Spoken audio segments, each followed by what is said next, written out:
chapter. Hebrews, the 4th chapter. We're going to look at verses 1 through 3. And in that same chapter, we're going to look at verse 11. Amen. Hebrews, the 4th chapter. Verses 1 through 3 and verse 11. Guys, I want to tell you that, well, I talked the other day, I began to see the Lord. His words to you. Amen. Yeah. Amen.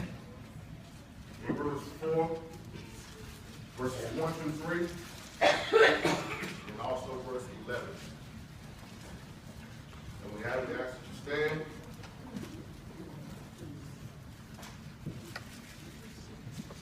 Make sure you put these words before your eye gates. We have to say amen. Amen. Need a little bit more time to Lord have mercy? He will. He will. Hebrews 4, verses 1 through 3 and verse 11. And it reads as follows. It says, therefore, since a promise remains entering his rest, let us fear lest any of you seem to have come short of it. For indeed the gospel was preached unto us as well as to them. But the word which they heard did not profit them, not being mixed with faith in those who heard it. Verse 3 says, for we who have believed do enter that rest. As he has said, so I swore my wrath, they shall not enter my rest, although the works were finished from the foundation of the world. Amen. I go down to verse 11. It says, let us therefore labor to enter into that rest. We send in one fall according to the same example of disobedience. If I could leave a title with you today, church, I'd like to leave one I hope stays with you throughout your Christian journey. Look at your neighbor and say, neighbor. Neighbor. Don't be too tired. Don't be too tired. To find rest. Find rest. I'm going to say it again. Say, neighbor. Neighbor. Don't get too tired. Don't get too tired. To find rest. To find rest. Amen. Don't get too tired. To find rest. I still see a little confusion in there. Say it over one side. Say, neighbor. Neighbor. Don't get too tired. Don't get too tired. To find rest. To find rest. Amen. All right. How many of you have ever been tired? Amen. Let me ask another question. How many of you tired right now?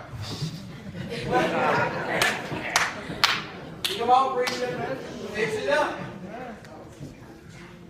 How many of you have had some days that were so long and so tough that when you got home you couldn't even find rest? Have y'all ever had a day like that? Your legs and your feet were throbbing so much. You had a slight headache to the point that you couldn't even lay down and rest. That's right. That's right. You were so tired and so worn out that even though you was in the bed, you couldn't even fall asleep. Feet hurting so bad, legs hurting so bad, just wore out.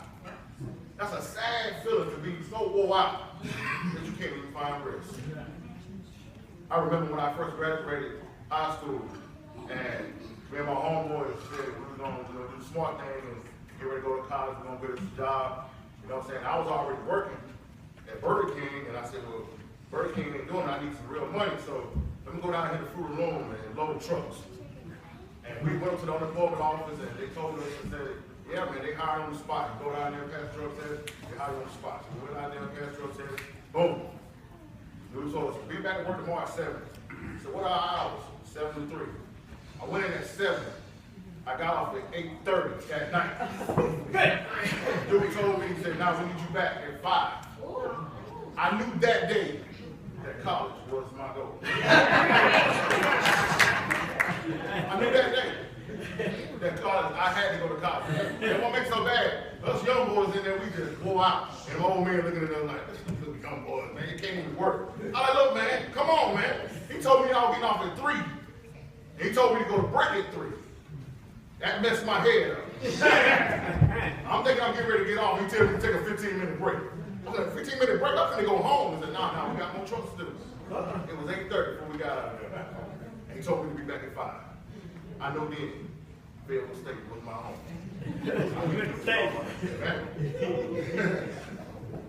So many Christians are not having long days, though, unfortunately. Come on now. They're having a long life. Every day is full of misery, stress, pain, sickness, just to the point where they don't even know what in the world they're going to do. You know what's so sad about it? That many Christians, there is no significant change in their life from when they got saved to right now. They got the same troubles. The household's still messed up. They still go out every day. They still cuss. They still do all the same things that they were doing prior to them giving their life to Christ.